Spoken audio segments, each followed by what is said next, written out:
امام علی علیہ السلام مسجد میں غم زدہ بیٹھے تھے۔ اتنی دیر میں حضرت سلمان فارسی حاضر ہوئے اور دست ادب کو جوڑ کے عرض کرنے لگے، یا علی شیر خدا، آپ کے چہرے پہ اس اداسی کا سبب کیا ہے؟ بس جیسے ہی جناب سلمان نے یہ عرض کیا، امام علی علیہ السلام نے فرمایا، آج میں نے ایک ماں کی روح کو دیکھا جو اپنے اولاد کے گھر کی چھت پہ بیٹھ کے آہ فغاں کر رہی تھی، فریاد کر رہی تھی۔ حضرت سلمان نے پوچھا، یا علی، ماں کی روح مرنے کے بعد گھر کی چھت پہ کیوں فریاد کر رہی تھی؟ بات جب یہاں تک پہنچی تو امام علی علیہ السلام نے فرمایا، میں نے اللہ کے رسول سے سنا کہ مرنے کے بعد کچھ ارواح کو اللہ یہ مہلت دیتا ہے کہ جاؤ اپنے زندہ لوگوں کے پاس دیکھو، کیا وہ تمہارے لیے صدقات دیتے ہیں، کیا وہ تمہاری قضا نمازیں پڑھتے ہیں۔ یہ مہلت ہے روز محشر تک،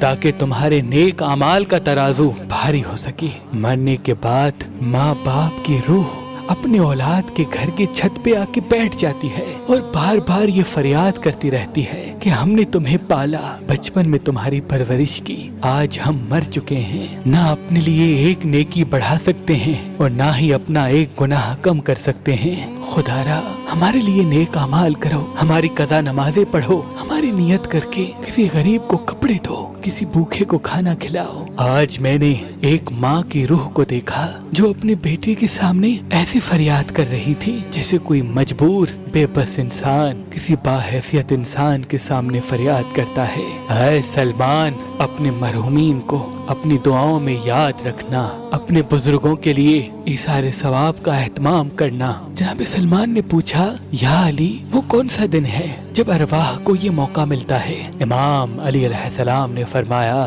ہفتے میں جمعرات کی شب ارواح کو یہ موقع ملتا ہے کہ وہ اپنے زندہ لوگوں کی طرف دیکھ کے فریاد کریں، لیکن افسوس زندہ لوگ اپنی دنیا اور خواہشات میں اتنے مگن ہیں کہ نہ وہ خود کے اعمال کی فکر کرتے ہیں اور نہ ہی اپنے بزرگ جو اس دنیا سے انتقال کر چکے ہیں ان کے نیک اعمال کی فکر کرتے ہیں۔ یاد رکھنا، جو انسان شب جمعہ اپنے مرحومین کے لیے نیک اعمال کرتا ہے، سورہ فاتحہ پڑھ کے ہدیہ کرتا ہے، تو ان کے بزرگ مرحومین ہاتھ اٹھا کے اللہ کی دربار میں دعا کرتے ہیں کہ اے اللہ، میری اولاد نے مرنے کے بعد بھی مجھے نہیں بھلایا، تجھے واسطہ ہے اپنے حبیب کا، ان کی زندگی کو آسان کر، ان کی مشکلات کو ختم کر، ان کو وہ عطا کر جو یہ اپنے لیے چاہتے ہیں۔ اور اللہ مرحومین کی دعا جو زندہ لوگوں کے لیے کی گئی ہو وہ کبھی رد نہیں کرتا۔ اور یوں زندہ لوگ جو اپنے مرحومین کے لیے دعا کرتے ہیں اصل میں اپنے لیے ہی بھلائی کرنے لگتے ہیں